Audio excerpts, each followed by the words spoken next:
Yeah, there you go. Spoke really, really well, didn't she, Fatih? Gave us a Definitely. sense of what's to come and how important it is for us to work together. And speaking of together, I know the next guest because we got to work together a number of years ago now. He is a man, though, who has an enormous passion for sport. I know him as Nathan Templeton. You probably know him as Nathan Templeton, the Melbourne correspondent for Channel 7's breakfast TV program, which I think is the number one rating program in the country. It's called Sunrise.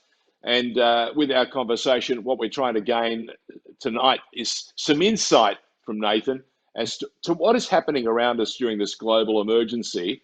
And, when you ask a media guy, it's always interesting to get the views of someone who's in the know and also right in the middle of the news. You get to hear a somewhat different perspective about the world we live in. So let's introduce him. Nathan Templeton, welcome to Ramadan Conversations. Thank you very much, George and Fatih, and great to be with you. And Ramadan Mubarak to everybody out there who's observing. It's great to be here and to join you. And as you say, it's a very interesting time to be in the media. I know Sunrise in particular, but 7 News as well. The ratings have been extremely high during this time, partly because more people are at home when they would be at work. But there is captive audience. That's right, but there's definitely a thirst for knowledge, and people want to be updated and reliably updated on what's happening and what's going to happen next. So it's a big responsibility for everyone in the media to get it right and make sure people out there have the information they need. And Nathan, on that, if I can hold on to that thought for a moment, recently we marked the World Press Freedom Day, and I noted that there were commentators had a real good think about press freedoms in the liberal democracies right around the world, and they were saying they're on the decline. Now, I want to get your thoughts on what is the changing nature of the newsroom. It itself is going through a tremendous change and a shift. I suppose on one hand, it's trying to balance audience interests, which generate, of course, what we call clickbait, that high click rate on their online platforms, against what they need to know because of the impact it will have on our lives, right? And one case study is this particular story that doesn't seem to go away, and it concerns a guy called President Donald Trump. Now, this guy generates clicks like nobody's business, but I think he does it because it's a matter of finding out what he said. You need to know. You click on, you go, what did he say? Did he really say that? But what do you say about this particular strategy of his, where if he doesn't like what you're telling him or asking him, he simply discredits it and says, mate, that's just fake news. So what's the role of the media in this changing landscape? Give us a sense of how anyone can cope with someone like a Donald Trump, and what is the role of modern media today? Because we need a strong, healthy media that doesn't have to scare us, but it has to inform us and educate us. Yeah. I think perhaps the best way to answer it is sort of in 2 parts. One is the clickbait news versus what we might call real news, and the other one is about Trump. Now, I should say I don't want to spend too much time talking about what kind of person Donald Trump is and what type of job he's doing, because I'm sure you and all the viewers would agree on that. So we don't need to go down that rabbit hole, because we'd be here for 3 hours about what a horrible and dangerous human being he is. But I, as a journalist watching from the other side of the world, I have been a very interested observer in his media strategy. And the fake news thing has been discussed for a number of years, but I think it's become relevant again during this time when everything he's doing is even more scrutinized.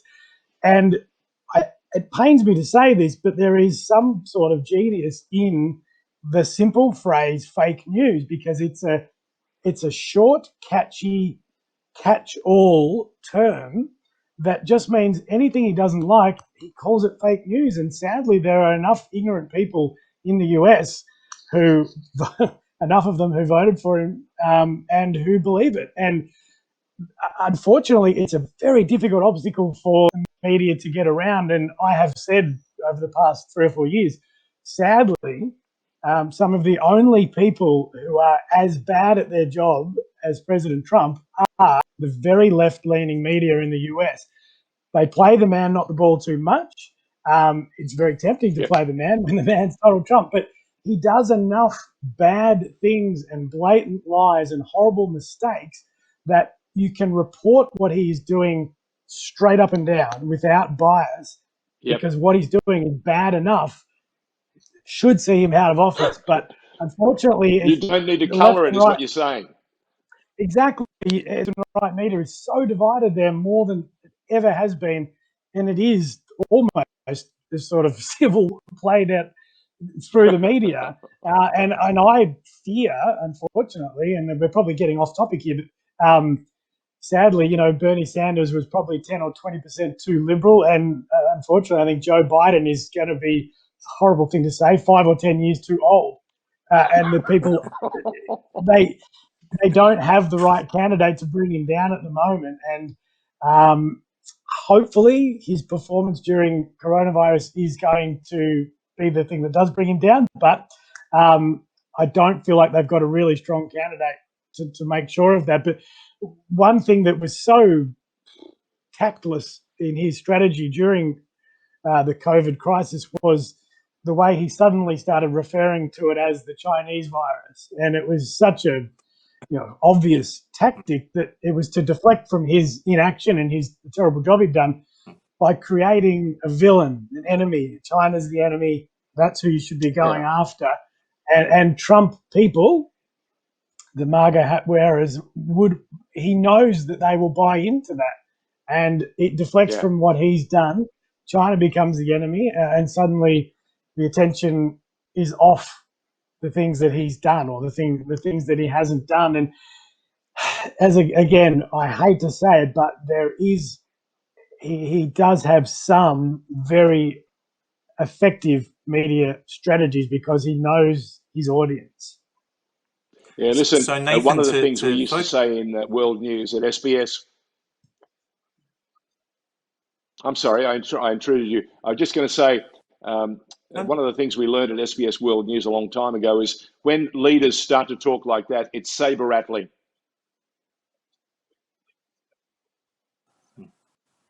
Yeah. And I think that's been his strategy all along. He was never going to come in and be. Yeah, so absolutely. And Fatih, I think you were going to ask the question. Yeah, that's right. No, I was going to say, get it back, bring it back to sport. Yeah. I will. So to focus on more positive news, as a person who still has an interest in sports news, because you come from a strong background in sports news, you also enjoy having an occasional kick of the ball and a swing of the bat, and this pandemic really has brought all that to a halt. The news still has a sporting segment on there, but really there's not much news on sport. So I was just wondering, Nathan, what's your feelings and how do you see sport in our daily lives, considering some people feel like there's some massive hole in their lives, as a lot of people play and follow sporting teams religiously, as we observe Ramadan, for example. We just... Absolutely. I mean, we just miss it. I mean, footy in particular in Melbourne, for the Victorian viewers, it does feel like a hole. I should say my kicking these days is normally about 2 meters to my little son. There's not many long kicks happening these days. But I miss it, and I fear for the industry because we're starting to realise how many people are employed by, AFL is sort of my thing. I know that there'll be people watching who love other sports, but if I could just talk about what I know best as an example, I used to always joke that sometimes when there's a controversy or a crisis at an AFL club, you stand outside the doors of Carlton, for example, and I can't believe the number of people wearing club polo shirts who walk into that club, and you think, what does that person do? What is their job within that club? And I think football clubs have become too big. And I know that there are people on the AFL executives who are concerned about that, that clubs were at risk. I mean, no one predicted coronavirus, but, if anything did go wrong, if there was some huge downturn economically, that clubs might not survive. And it's really sad, but a lot of people are going to lose their jobs. And for quite a long time, clubs are not going to be what they were. They're going to trim a lot of fat, so to speak, and that's probably a bit offensive to the people who lose their jobs. And of course, we don't want to make light of that, but they will run a lot leaner now. And, also broadcasters, I work at Channel 7. So many people are employed in that. To put a more positive spin on it, I do feel like when sport does come back, I hope that we might be able to just watch it and put a bit more pure joy, the love of the game, because we've missed it so much that I feel like there will be a bit more of a fraternity or camaraderie, or collegiality between different clubs and even different sports, just to say we need sport in our society. It's a good, positive, healthy thing, and we don't need nastiness between football, soccer, and AFL, NRL. We don't need even club rivalries. Let's keep it a bit more civil and fun rather than nasty. I hope that's what we come back to.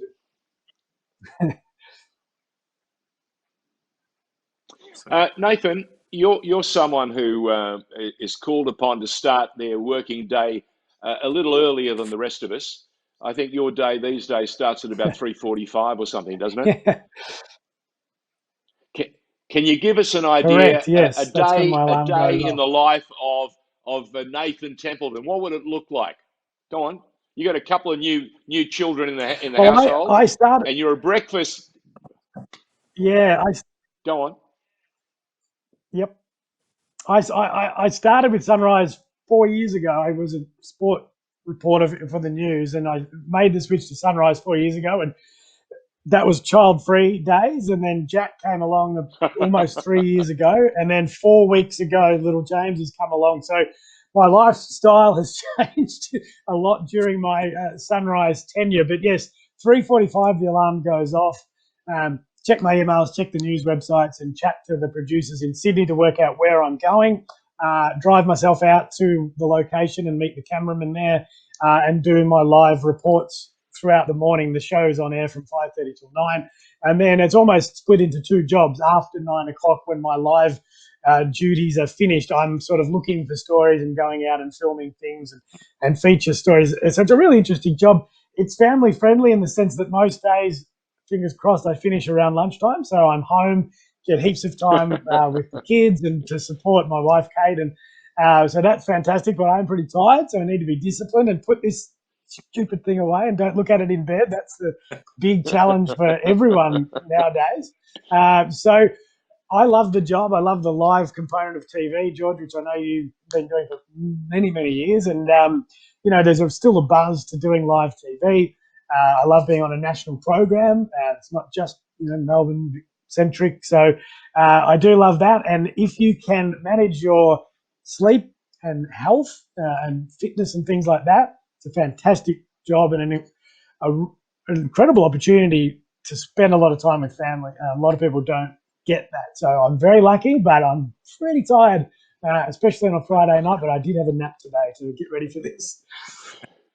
Well, mate, we really appreciate your contribution. We especially want to thank Kate for being the super mum she is and for being a great provider and great support to you. It takes two these days to run any family household, especially with two youngsters.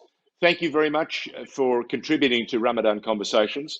But more importantly, mate, continued good health. And let's hope your football team, what is it again? Which one is it again? It's the Cats, and actually I've got something just for Peggy's benefit here. I'm not sure if he's watching. Oh, here we go. Here we go. I had this in the background, but I think the camera shot was too close. But this is my Cats teddy bear. So go Cats, and Peggy, you were very lucky in the preliminary final last year. But I can't wait for the footy to come back. And to be perfectly honest, quietly between us, I'd be happy to talk for another hour because I can hear Jack's not asleep yet.